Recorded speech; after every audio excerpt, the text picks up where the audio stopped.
¿verdad? Que este año va a ser mucho más tranquilo porque la condición es esa, o sea, que el razonamiento sea más claro, ¿verdad? Sea más colaborativo, ¿verdad? Ahora el que más va a crear problemas va a ser el parcial, ¿sí? Porque ese va a ser un examen como ustedes están acostumbrados, ¿verdad? Múltiple choice, completa y todo eso, ¿verdad? Que va a valer 30 puntos. Bueno, vamos a hablar de lo que son crisis asmáticas. ¿Cómo podemos categorizar una crisis asmática? Y ustedes ven severa y paro inminente. Esto se le agregó ahora. Vemos el disparador allá y tenemos varios criterios para armar una escala de severidad de una crisis asmática, que puede ser leve, moderada, severa y crítica con riesgo de muerte. ¿Qué evalúan? La dificultad respiratoria, ¿no? La disnea. Si se presenta esta sensación de falta de aire al caminar, al hablar, necesita estar sentado, o sea, ustedes van a ir haciendo un checklist de acuerdo a cómo está el paciente frente a ustedes, ¿verdad? Habla, si puede formular oraciones, si solamente emite frases, palabras o no dice nada. Ya no puede hablar de tan grave que está el paciente, ¿verdad? Conciencia, puede estar agitado, generalmente están agitados en cualquiera de sus estadios. Habitualmente agitado, acá se repite moderada y severa, y confuso, somnoliento. Ya hay hipoperfusión cerebral por hipoxia, ¿verdad? O sea, este es un paciente con criterio ya de intubación orotraqueal, con criterio de intubación orotraqueal, el famoso IOT. También tiene en cuenta la frecuencia respiratoria, que ya sabemos que por encima de 30 es crítico, ¿verdad? Uso de musculatura accesoria que llamamos tiraje, por ahí si sale en el examen tiraje, ya saben que es músculo accesorio. ¿Cuáles podrían ser los músculos accesorios? Muy bien, intercostales, escaleno, esternocleidomastoideo, ¿verdad? Todo lo que es accesorio trabaja de manera exagerada y eso se ve. Y sibilancia, que es un sonido que se escucha sin estetoscopio o en la mayoría de las veces con estetoscopio. Y acá hay un problema, dice ausente. Dice moderada, intensa y no tiene nada. Quiere decir que ya no está metiendo aire de tan obstruido que está. Y este es lo que se llama tórax silente, que es un tórax peligroso en el asma y en el EPOC. Pero es mucho más grave en el asma porque es mucho más explosivo, ¿verdad? Es una condición más inflamatoria que una condición crónica del EPOC. Entonces, que no se escuche nada no es una buena señal, ¿eh? O sea, ¿siempre están las sibilancias presentes? No. En los casos graves ya no solemos escuchar sibilancia.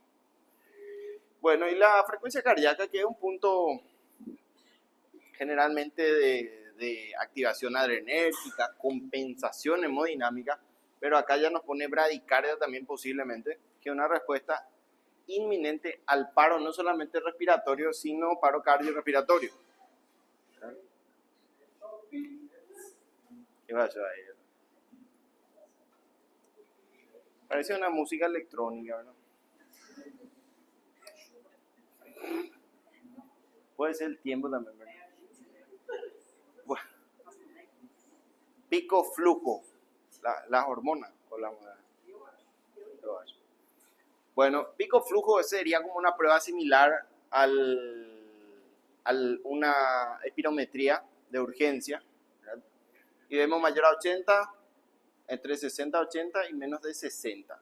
Y lo mismo acá la saturación. Fíjese que menor a 90, que no está mal, para nosotros que habitualmente vemos 85, 80, ya es un criterio de severidad, ¿verdad? O sea, ustedes van a ir armando de acuerdo al paciente que tenga.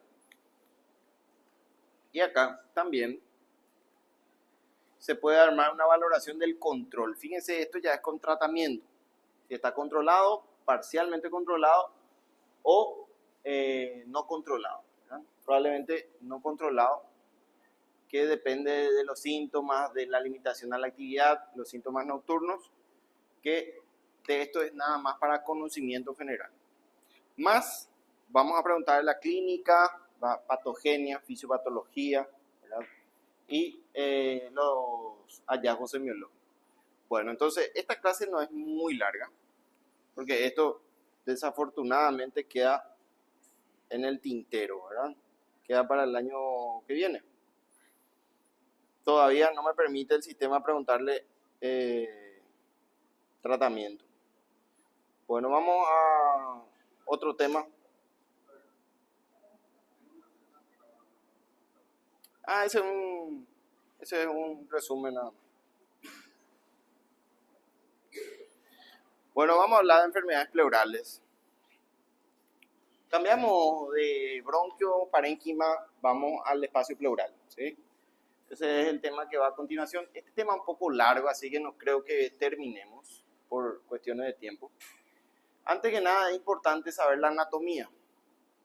Y ustedes dirán, ¿de qué me sirve saber la anatomía? Es muy importante saber que existe una pleura visceral y una pleura parietal, y en el medio circula un líquido fino, una lámina fina, que es el líquido pleural, que en teoría es un ultrafiltrado, ¿sí? O sea, es un contenido bajo en proteínas, bajo en contenido inflamatorio.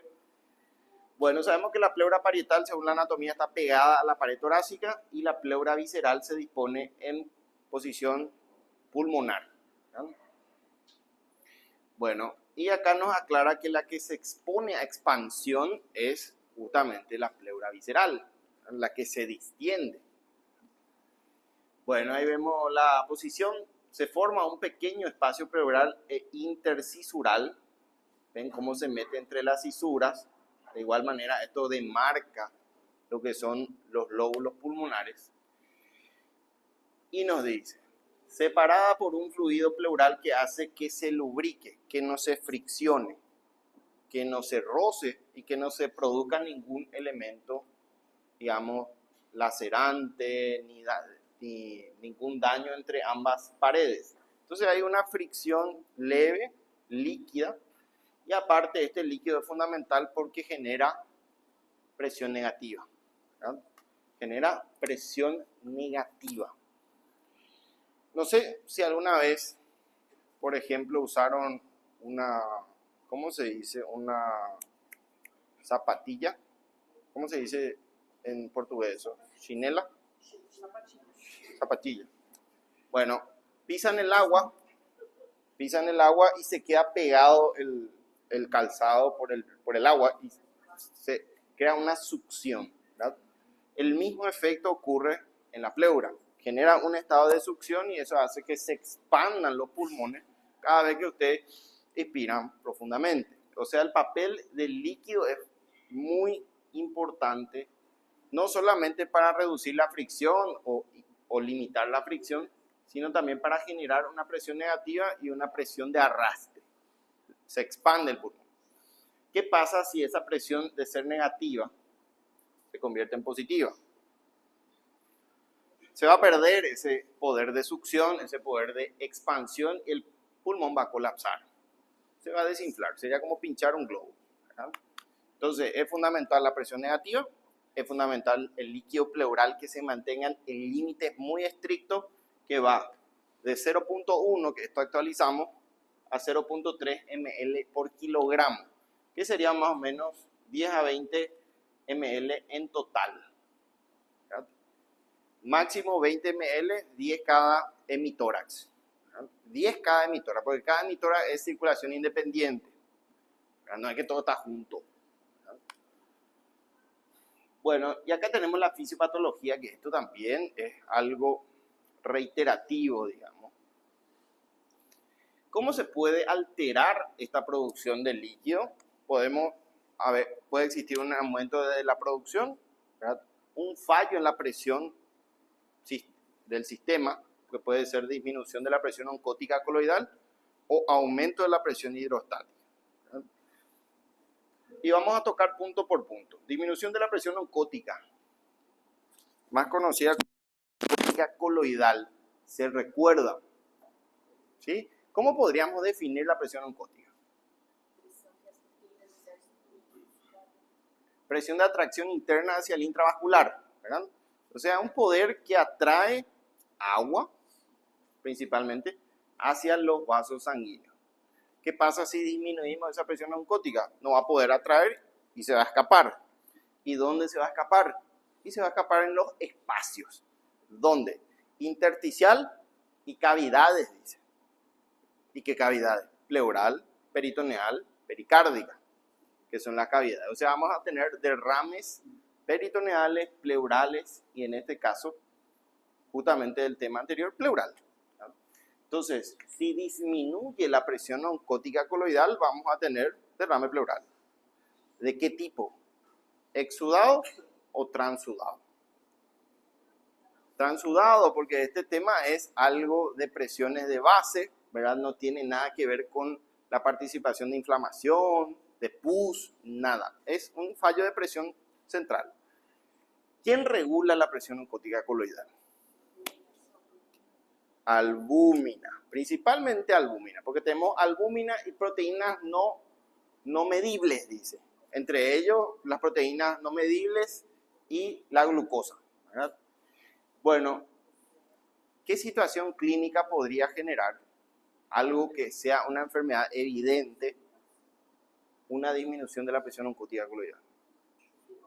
Cirrosis, insuficiencia hepática, ¿verdad? ¿Qué más? ¿Cómo? No, justamente por eso necesito esta información. La insuficiencia cardíaca no es un fallo en la presión oncótica, es un fallo en la presión, que no veo acá, hidrostática. Fallo en la presión hidrostática. Entonces, insuficiencia cardíaca queda fuera. ¿Qué? Síndrome nefrótico, ¿no? Daño glomerular, ¿verdad? Daño estructural del glomérulo, se escapan muchas proteínas, es otro sistema de fallo, desnutrición, ¿verdad? Personas que no consumen proteínas, ¿verdad? Desnutrición proteico-calórica. Y fíjense cómo está este tema acá, pero yo estoy hablando de varias cosas que forman parte de eso, ¿sí? Entonces podemos preguntar eso. ¿Dónde? En el examen, ¿verdad? Entonces es necesario que atiendan, porque esto es una gran, gigante cáscara de banana, ¿no? Bueno, una vez que entienden, la información ya no se borra. Disminución de la presión del espacio pleural también podría ser, e incremento de la permeabilidad de la microcirculación, ¿no? Otro tema que podría ocasionar es lo que dijo la compañera, una insuficiencia cardíaca que genere acúmulo del sistema, aumento de la presión dentro del espacio intracirculatorio, aumente la presión de la pared y filtre justamente en el espacio pleural. Entonces lo mismo, falla circulatoria, insuficiencia cardíaca, también la falla renal aguda y crónica pueden producir este tipo de derrames pleurales de tipo transudado. Bloqueo de drenaje linfático, también podría ser un transudado. Generalmente el bloqueo de drenaje linfático se ve por tumores, por compresión, ¿verdad? Tumores infiltrantes, masas ocupantes mediastinales, ¿verdad? Y también puede ser por movimiento de fluido desde el peritoneo, que por ejemplo puede ser una peritonitis, ¿verdad? Puede ser un absceso cercano o lo más frecuente es la pancreatitis aguda que da aumento de filtrado peritoneal hacia el pulmón y preferentemente el lado izquierdo. Bueno, entonces tenemos un fallo en la microcirculación que puede ser por disminución de la presión oncótica o por aumento de la presión hidrostática, ¿verdad? Bueno, la circulación linfática está bastante nutrida, es uno de los mejores lugares nutridos con múltiples ganglios y vasos linfáticos, ¿verdad? Es principal para la reabsorción de líquido y que esto se mantenga en un equilibrio, pero muy fino, entre lo que es sobrecarga y descarga. Bueno, la pleura parietal dice que vacía, por anatomía, el líquido que sale del espacio pleural. Sin embargo, la visceral lo hace del parénquima, o sea, el encargado del drenaje linfático del espacio pleural, que nuestro tema hoy es la pleura parietal. la pleura parietal. Bueno, fisiología pleural. El área entre las dos pleuras se llama, ya sabemos, espacio pleural, que es justamente nuestro espacio potencial.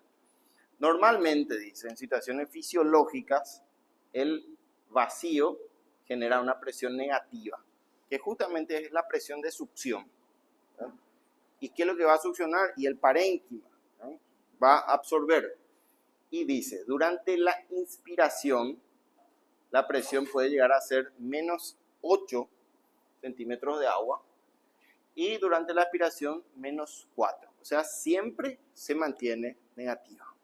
Siempre. Bueno, el gradiente de presión en la superficie pleural entre el vértice y la base es de 0.5 por centímetro de altura vertical. Esta es una información muy importante. ¿Por qué? Dice que a medida que va subiendo costilla a costilla hacia arriba, tiene mayor presión negativa. ¿Qué significa esto? Que si tenemos una situación en donde el espacio pleural es críticamente comprometido, como un derrame, ¿verdad? Como la patología acá, ¿qué posición debe adquirir el paciente para tener mejor mecánica ventilatoria? Dependiendo de esta ventaja.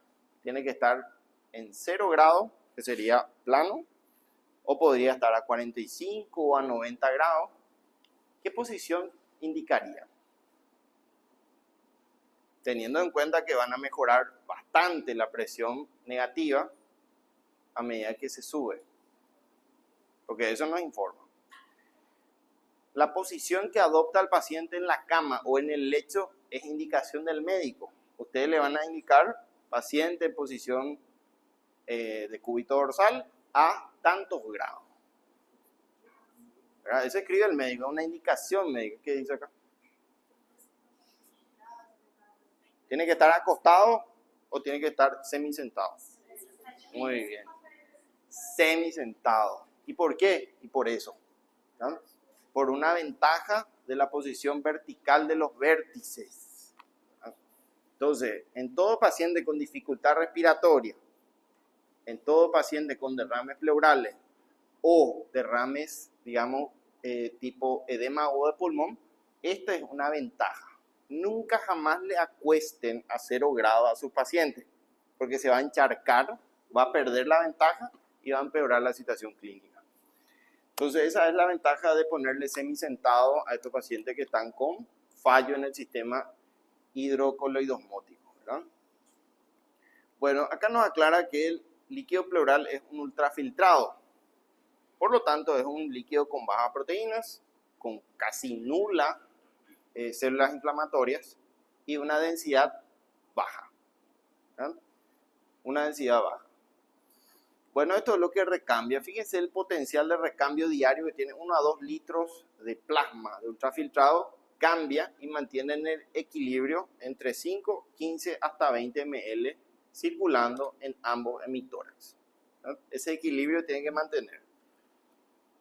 Bueno, y acá tenemos el derrame pleural. Ustedes ven por un lado un pulmón que simula estar fisiológicamente correcto, expandido. Ustedes ven que todo está generando una presión negativa hacia afuera, ¿verdad?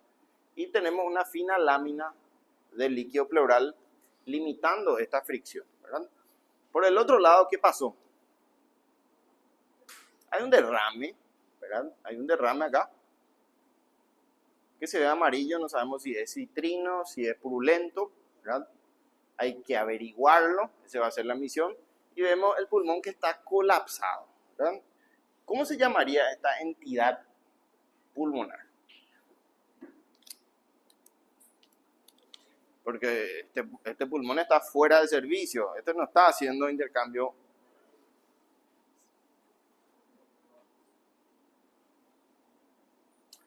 Se llama colapso o atelectasia, ¿verdad? Atelectasia pulmonar. Y ustedes saben que hay 3 tipos de atelectasia, para que nunca más se olviden. Bueno, escribiría acá, pero hay una camilla, así que voy a irme hacia allá.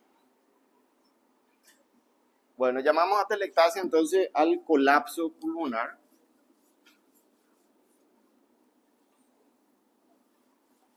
Y tenemos 3 tipos de atelectasia.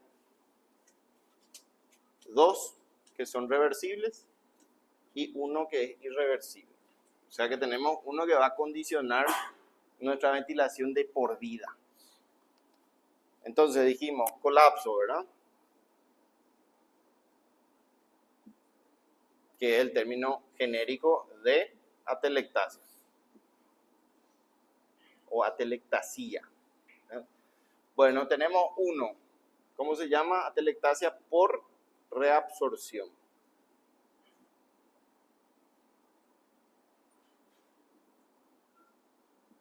Dos por compresión. Y el 3 se llama por retracción. Entonces tenemos 3 tipos de colapso, ¿verdad? Por reabsorción, justamente dice se reabsorbe. ¿Y qué es lo que se reabsorbe? El aire, ¿verdad? Entonces tienen sus bronquios, ¿verdad? Acá tenemos el tronco. Todo esto está inspirado. Entonces, ¿qué pasa si tenemos una obstrucción acá? Va a venir el aire, no va a poder expandir el pulmón y todo esto va a colapsar. Intubación selectiva, por eso es importante la atelectasia, corroborar que no sea, digamos, individual. Tumores, cuerpos extraños, los más frecuentes son las secreciones bronquiales espesas, ¿verdad? Moco que obstruye y tamponea. Entonces, esto se reabsorbe. Podríamos decir que es uno de los más frecuentes, ¿verdad? Y por compresión, justamente es lo que ocurre ahí. Ustedes ven que hay un líquido que se metió patológicamente en el espacio pleural y está comprimiendo el pulmón. Puede ser agua, que se llama hidrotórax. Puede ser aire, como dijo el compañero, puede ser neumotórax. ¿Verdad? Puede ser sangre, hemotórax. ¿Verdad? Puede ser linfa, kilotórax. ¿Verdad? Y generalmente, ¿qué más nos falta? Urinotórax, que es algo bastante poco frecuente, que es orina en el tórax, ¿verdad? Que ocurre en ciertas situaciones que vamos a ver cuáles, ¿verdad? Entonces puede ser cualquier lesión ocupante, agua, aire, sangre, pus, piotórax también, y linfa cutánea, ¿verdad? Entonces, estos dos que ustedes ven acá son reversibles. ¿Cómo? Le quitamos estas cosas que está obstruyendo acá. Entramos con una cirugía, quitamos el tumor, el moco absorbemos, ¿verdad? La intubación selectiva se le reintuba, ¿verdad? Si es un cuerpo extraño se retira y en teoría se debe expandir otra vez ese pulmón colapsado.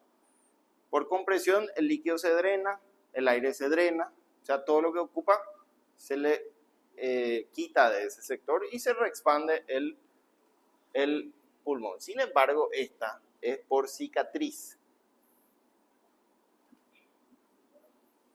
por una inflamación crónica cicatrizante. ¿Y qué es lo que puede ser? Que cicatrice a tal punto el espacio pleural y produzca un colapso irreversible. El más frecuente es tuberculosis, lastimosamente, TBC. Por eso es importante el diagnóstico rápido de la tuberculosis, el tratamiento oportuno que dimos el año pasado, ¿verdad? Y de ese modo se evitan las cicatrizaciones con irreversibilidad. Anteriormente no había tratamiento, ¿no? Y el sistema inmune tenía que solucionar como sea. Bueno, entonces, derrame pleural es patológico, ¿no? No hay un derrame pleural fisiológico. Todos los derrames pleurales son enfermedades. Bueno, es justamente la presencia de líquido de manera anómala, superando generalmente 15 a 20 ml en cada hemitórax, ¿verdad? Bueno, el drenaje o reabsorción de este líquido se hace por estomas, por pequeños agujeritos o agujeros o forámenes que están comunicados en lagunas linfáticas y de acá van a los drenajes linfáticos, ganglios linfáticos y finalmente van rumbo al conducto torácico, ¿verdad? Bueno, dijimos que el líquido en movimiento va entre 2, 5, hasta en algunos casos hasta 10 litros por día puede mover como límite máximo de reabsorción pleural, ¿verdad? Y es bastante grande el movimiento que hace. Bueno, y tenemos las causas. ¿Causas de qué? De derrames, ¿verdad? Causas de derrame. Recuerden que derrame es toda presencia líquida, ¿verdad?, en el espacio pleural. ¿Qué podría ocasionar qué tipo de colapso? ¿El 1, el 2 o el 3? ¿El derrame ocasiona qué tipo de atelectasia? Por compresión, ¿verdad?, que es el número 2. Acuérdense de eso.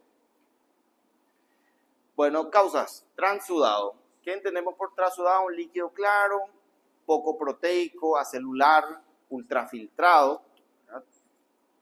¿Podría ocasionar una patología? Sí. Puede ser por fallo en la presión coloidosmótica o fallo en la presión hidrostática. Les pregunto, ¿la falla cardíaca congestiva es fallo coloidosmótico o hidrostático? ¿Qué voy a decir, Damara? Y Damara. ¿Qué dice Aparecida? ¿No? Amani. No puede ser esto, ¿no? Yo chutaría si fuera ustedes. Enzo. Falla en la presión hidrostática. Muy bien. Eso vamos a entender más adelante cómo funciona la insuficiencia cardíaca para generar fallo en la presión hidrostática, ¿verdad?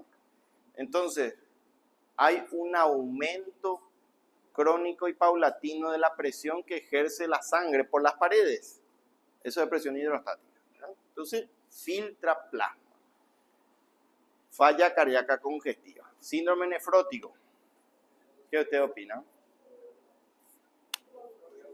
Coloidosmótica.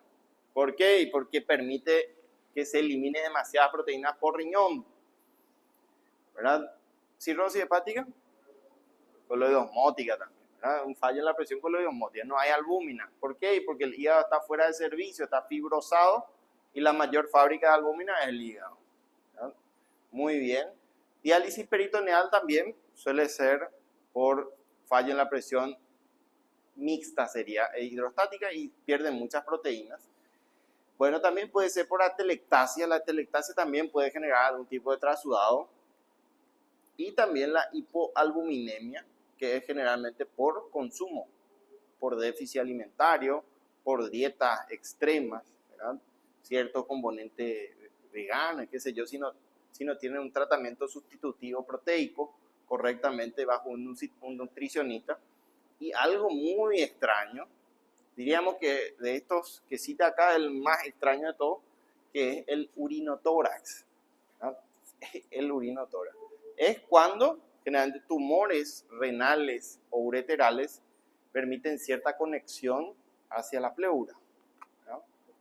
Tipo una fístula, ¿no? Una conexión anómala entre el espacio urinario y el tórax. Por supuesto, se ven personas ya con tumores muy avanzados, ¿verdad? Vamos por el otro lado, que es exudado. Cambia la fórmula, ¿no? Si ustedes se imaginan el tipo de líquido, este va a ser más espeso, ¿verdad? Va a ser más pesado, va a ser menos líquido, va a ser más inmóvil, va a tener mucho más partículas que un transudado y eso va a aumentar notablemente su densidad de líquido, ¿no? O sea, ¿cuál sería más fácil sacar del espacio pleural? ¿Un transudado o un exudado? El transudado, o sea, es mucho más fácil solucionable para nosotros médicos el transudado que el exudado, porque el exudado es difícil de quitar y el sistema inmune, el sistema de evacuación fisiológica no va a poder luego con él. Entonces es necesaria la intervención médica. La mayor causa suele ser infecciosa. ¿Y cuál es la más infecciosa? Las neumonías. Las neumonías complicadas con derrame pleural, ¿verdad? Todas las neumonías dan exudado, mejor dicho, ¿verdad? También puede ser pleuritis, ¿verdad? También puede ser pleuritis independiente. Embolismos pulmonares que también se pueden complicar al tocar la pleura, da un infarto pulmonar. Neoplasias, mesotelioma, por ejemplo, ¿verdad? Mesotelioma también inducido por drogas, principalmente las drogas son quimioterápicas, ¿no? Las quimioterápicas producen cierto exudado pleural. Enfermedad del tejido conectivo, ¿quién, por ejemplo? Lupus eritematoso sistémico, ¿verdad? El más frecuente de todos. Disrupción del conducto torácico, que produce un quilotórax, o sea, el quilotórax es exudado. ¿Y en qué situaciones se puede haber una disrupción del conducto torácico? Bueno, puede ser también por neoplasias infiltrativas que dañen el conducto torácico, o puede ser por iatrogenia. Iatrogenia es un error médico, ¿verdad? Generalmente, ¿dónde desemboca el conducto torácico? Pregunta de anatomía muy básica. Muy bien. Ángulo yúgulo subclavio izquierdo, ¿verdad? Generalmente terminan acá, en la base del cuello izquierdo. ¿Y qué solemos hacer ahí? Vía central, catéteres de hemodiálisis, a veces dañamos y eso se vierte al espacio pleural y tenemos un quilotórax iatrogénico. Ya ocurrió, ¿verdad? Bueno, enfermedades abdominales también, infecciones o inflamaciones, peritonitis, abscesos, ¿verdad? Procesos inflamatorios tipo pancreatitis también pueden generar un exudado. Bueno, ¿cuál es el cuadro clínico de un derrame pleural? ¿Verdad? De un derrame pleural. Suele ser disnea de una manera aguda, no explicada, no hay un antecedente de expectoración, tos, fiebre, sino aparece de la nada, ¿verdad? Tos seca, irritativa, ¿verdad? Que se parece mucho a la tos por enalapril, por captopril, y el dolor pleurítico, que es característico, un dolor intenso, bien localizado en forma de puntada o cuchillada, ¿verdad? Opacada, y se suele empeorar en la inspiración profunda, algo muy típico de él. Al expirar, generalmente corta la respiración porque duele mucho en punta de costado, ¿verdad? Entonces tenemos una semiología clásica del síndrome de derrame pleural. Síndrome de derrame pleural. Bueno, esto es semiología médica, ¿no? Pero es importante embebernos en semiología médica. Todavía no dieron, creo. Pero generalmente para la aproximación a un paciente, ¿verdad? Primero tienen que inspeccionarlo, ¿verdad? Mirar el tórax. Generalmente se hace con el tórax descubierto. Bueno, acá vemos que es mujer, se respeta a la mujer. Siempre al hombre no, ¿verdad? Se le quita, se observa y vemos preferentemente si no hay abombamiento, ¿no? Si no hay un lado está manchado, los espacios intercostales desaparecen, se vuelve mucho más abombado. En la palpación, a ver dónde está la palpación acá. Bueno, este está mal, este está mal su palpación, así no se hace, ¿verdad? Siempre, acuérdense, la palpación solamente se hace con una mano. Por ahí si alguien le viene a decir dos manos. ¿Por qué? Porque la mano izquierda palpa diferente a la mano derecha, tiene sensibilidad diferente. O sea, no podemos hacer así, por ejemplo. Porque te va a palpar otra cosa y este otra cosa, ¿verdad? Entonces muchos dan que para simplificar el tiempo, con dos manos palpamos. ¿Y qué es lo que palpan? Si ustedes hablan y se palpan el tórax, van a sentir una vibración, ¿verdad? Hola, hola, hola. Prueben un poco si funciona la técnica. Vibra, ¿verdad? Vibra la mano. El mío por lo menos vibra, ¿verdad? Bueno, eso tienen que aprender, lo normal, ¿verdad? Porque no, lo ideal es que vibre en todas las, realmente son 3 puntos, vértice, campo medio y base, ¿verdad? Entonces siempre vértice, campo medio y base, ¿verdad? Y comparamos. Si es un derrame pleural, esa vibración que ustedes sienten perfectamente en su tórax va a desaparecer. Acá vibra, pero acá no. ¿Y por qué no? Y porque el aire y el sonido que se transmite a través del aire choca por algo. ¿Y qué es algo? Agua generalmente, ¿verdad? Y el agua no conduce el sonido. Entonces se interrumpe y ustedes dejan de sentir las vibraciones vocales, se llama lo que ustedes sienten cuando hablan y vibran el tórax, ¿no? Entonces, en un derrame pleural, ¿cómo estarían las vibraciones vocales?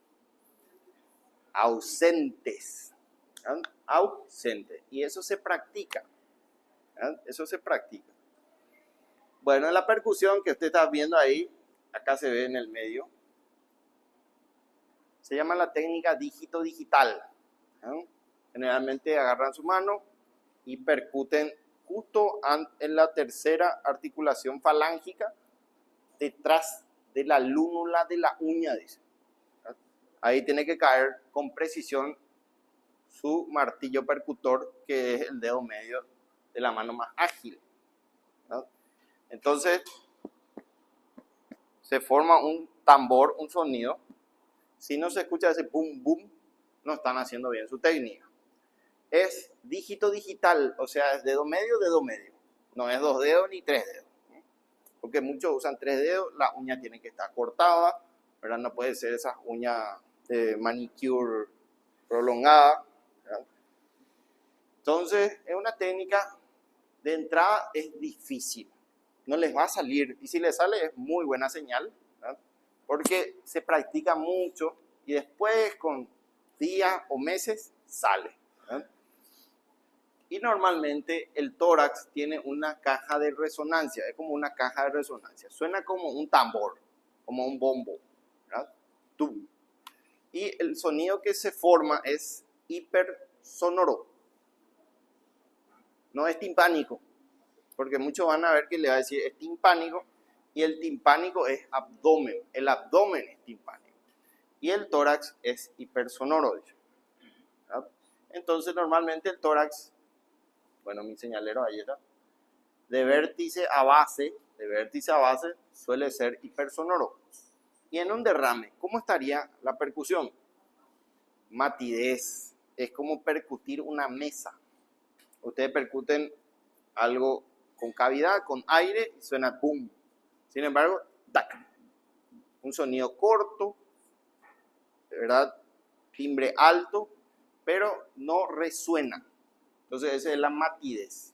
Y es ocupación de agua, atelectasia o una condensación pulmonar. Y la auscultación, que es con el estetoscopio, ¿verdad? Los auriculares conectados hacia adelante. Y en la auscultación del murmullo vesicular, que es el sonido normal, está desaparecido, ¿no? Está abolido. Entonces la inspección suele ser abombada en un hemitórax, puede ser localizado o difuso. Palpación, las vibraciones vocales ausentes, ¿verdad? La percusión, matidez, y en la auscultación, ausencia de murmullo vesicular. Y eso se hace paso por paso. Paso a paso se hace. Hoy el médico se va y radiografía de tórax. Y se va ya al paciente a radiografía de tórax, jamás le escultó, le percutió ni le palpó, mucho menos, ¿no? Esa costumbre se está perdiendo. Bueno, siempre la inspección debe ser de esta manera. Ustedes ven el paciente idealmente con los pies colgando en el costado del lecho, la cama, flexionado con los brazos hacia afuera. Esto sería lo ideal si su paciente puede, porque si el paciente tuvo una ACV hemorrágico y tiene un grado 8, no se va a poder. Bueno, decúbito lateral sobre el derrame. Esto llama la atención y se llama ectoscopía. ¿Ya dieron ectoscopía? ¿No? Ectoscopía es la capacidad de generar un diagnóstico solamente con mirar. Ustedes le miran al paciente cianótico, ¿verdad? Van a decir, tiene una hipoxemia grave, ¿verdad? Eso es ectoscopía. Todavía ni le preguntaban su nombre, ¿verdad?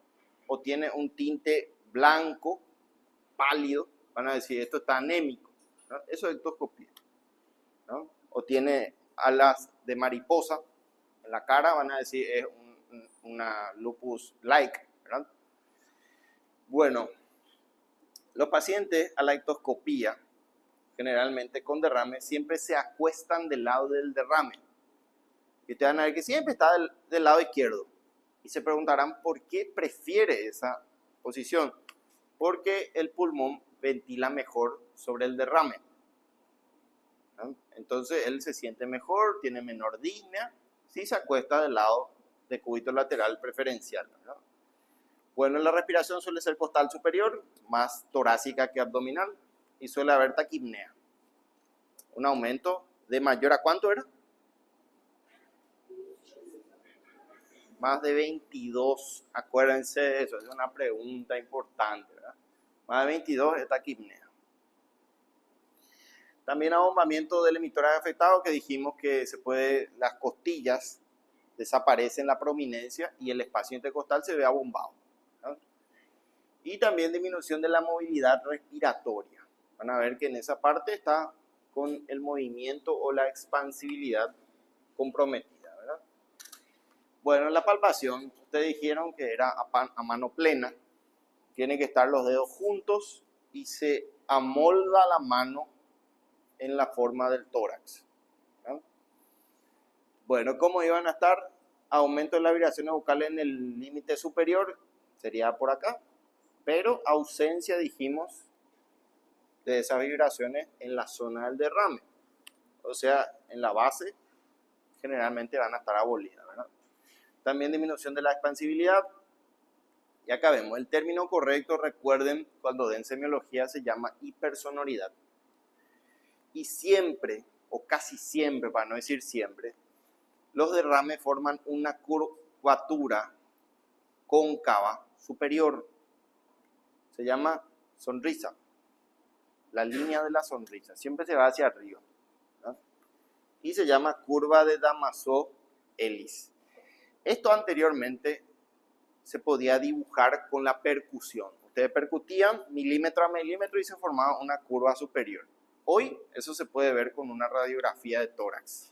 Simple, generalmente. Bueno, algo que tienen que saber es que si ustedes percuten la columna vertebral, suena sonoro. Por más que no crean, piensan que percutir el hueso va a ser mate. No. La columna dorsal suena sonoro, hipersonoro suena, a no ser que tengan un derrame. ¿Y acaso el derrame no en el espacio pleural no tendría por qué tocar la columna vertebral? Sí, y es una transmisión de ese derrame que se llama triángulo de von Coran-Grocco. Triángulo, por suerte eso es semiología médica, ¿verdad? Es para que ustedes sepan. O sea, van percutiendo desde arriba hacia abajo la columna dorsal y van a ver que en un punto es mate y forma un triángulo de base interna hacia el derrame, ¿verdad? Bueno, el murmullo vesicular puede estar rudo, más fuerte, puede haber broncoegofonía. Todo lo que es fonía, este ya es más profundo, ¿verdad? Se forma al auscultar el tórax y al hablar. O sea, ustedes hablan, hola, hola, hola, dicen, y están auscultando su tórax y van a escuchar que no se oye bien. No se puede diferenciar las palabras. Se escucha un murmuro, saben que está hablando, pero no sabe qué dice. Eso es normal. ¿Y qué es anormal? Que se escuche demasiado bien lo que dicen. Se escucha perfecto la dicción del paciente, eso es patológico, ¿verdad? Bueno, en este caso, en la parte del límite entre el derrame y el parénquima sano, se va a escuchar muy bien la voz. Pero esto es relativo, ¿no? Lo que nos importa es la ausencia. Recuerden que no se conduce el sonido, entonces va a haber ausencia de murmullo vesicular equivalente a derrame. Y acá vemos la radiografía. Esto es lo que buscan los muchachos, ¿verdad? Ya no hay más las técnicas semiológicas y demás cosas. Directamente radiografía de tórax, ¿verdad? Bueno, la lateral no se ve muy bien, pero en la anterior vemos que se forma la curvatura en forma de sonrisa que llamamos Damasio, ¿verdad? La curva de Damasio. Y esto puede ser también confundido con una neumonía de base, por ejemplo, porque se ve igual, pero ¿qué nos sustenta para que sea un derrame? La curva. Las curvas solamente dibujan los derrames y las neumonías son rectas, son líneas rectas. Entonces se puede diferenciar ante una alta sospecha con radiografía. Recuerden que esto es 65-68% de sensibilidad, o sea, tiene un gran porcentaje de error. 40-30% de error tenemos con esto. Bueno, y lo que vemos acá es el borramiento, que llamamos, mejor dicho, en radiografía de tórax, en imagenología, velamiento. ¿Y qué es velamiento? Un parénquima, o sea, una imagen bien homogénea, tipo esta, pero en el tórax, ¿no? Y si es homogéneo, perfecto, así bien blanco, y tenemos la curva acá, es compatible con un derrame, ¿no? Con un derrame. Bueno, estas son ya enfermedades bastante agresivas, ¿no? Acá nuevamente impresiona un infiltrado intersticial en forma de raíz de árbol, ¿verdad? Pero del otro lado, ven que se forma esta curvatura, ¿no? Los senos costofrénicos están velados y es compatible nuevamente con derrame pleural. Y acá vemos la cisura pleural como está bien marcada y es una forma de derrame también que se llama cisuritis. Bueno, algo mucho más sensible, subimos la sensibilidad en cuanto a estudios, que es la tomografía axial computarizada de tórax, ¿verdad? Que vemos desde un derrame pequeño, acá vemos cómo se altera la estructura del parénquima, vemos que hay algo heterogéneo acá, siempre se va hacia abajo, ¿verdad? Los derrames. Un derrame pequeño, que por más que se vea bastante parénquima y un pequeño derrame puede ir alrededor de 328 ml en ese espacio pleural. Si vamos a moderado, que ya es más o menos en la línea media, 690 ml de agua ya hay albergado, o líquido, o purulencia, o kilotórax, o como ustedes quieran, ¿verdad? Vemos que supera la mitad del 50%, ya son derrames grandes, ¿no? Esto ya casi todo está comprometido y puede ir hasta 1800 ml en un hemitórax, ¿verdad? Un hemitórax. O sea, podemos tener derrames pequeños, moderados y grandes.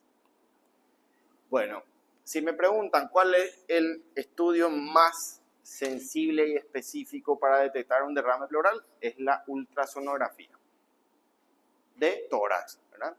Entonces, lo más diseñado para detectar agua en cavidades que no están preparadas para este tipo de derrames es la ultrasonografía, es la ecografía.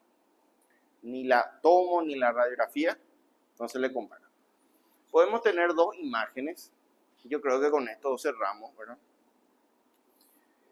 Porque hasta las 4:30 nomás es nuestro horario, ¿verdad? Puede ser que nos emocionemos y pasemos la raya, así que... Bueno, acá vemos los límites. Pleura generalmente visceral, parietal por el otro lado, ¿verdad? Espacio pleural, vemos que está ocupado por un líquido y este líquido forma enredaderas más densas, digamos, que es tejido fibrótico. Esto es lo que se ve como tabiques fibróticos, ¿verdad? Gruesos. Entonces, ¿qué nos señala esto? Uno, que es un exudado, y dos, que es un exudado de larga data, que ya le dio tiempo al proceso fibrótico a generar enredaderas en su interior. O sea, esto es mala señal. Uno, no se punza, porque ya asumimos que es un exudado en proceso ya de finalización, y esto generalmente requiere cirugía torácica. Hay que entrar, hay que despegar, debridar, hacer una cirugía tórax abierto. Entonces, se deriva a un centro especializado torácico. Si ven así, homogéneo, perfecto, un líquido bastante sin grumos, sin fibrosis, esto sí es totalmente, digamos, punzable, estudiable, que el estudio se llama toracocentesis. ¿Ah? Toracocentesis, que es se punza esto y se drena. Se drena y se va para estudios, ¿sí? ¿Qué podemos estudiar de un líquido pleural? Y esto es importante, podemos estudiar pH, gasometría del líquido pleural. Rápido, está en 2 minutos, ya tienen su gasometría. Todo pH menor a 7.20 es indicativo a exudado. ¿Verdad? Si está por encima, podemos hablar de un transudado. ¿Verdad? Segundo, se envía para citoquímico. Queremos saber qué cantidad de LDH tiene, ¿verdad? Qué cantidad de proteínas tiene ese líquido pleural. Eso se llama citoquímico. ¿Verdad? Y también se puede ir para PAP. ¿Qué es PAP? Es justamente el estudio de células anómalas, que en ese caso lo hace el patólogo. Entonces va uno para gasometría, otro va para el bioquímico o el biomédico, y el 3 va para patología. Y hay un cuarto que es para cultivo. ¿Verdad? Cultivo. ¿Y qué queremos cultivar? Gérmenes comunes, no comunes o atípicos, VAR. ¿Verdad? VAR y hongo. O sea, una serie de cultivos. ¿Y quién escribe esos pedidos? Ustedes. Ustedes. Del citoquímico se arman los criterios de Light, que vamos a ver la próxima clase. ¿En qué consisten los criterios de Light y para qué nos ayudan? ¿Verdad? Pero siempre que tengan un derrame, se estudia. No es que usted, mira un poco, este es un transudado.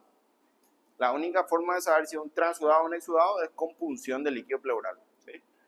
Bueno, vamos a dejar acá, porque tenemos todavía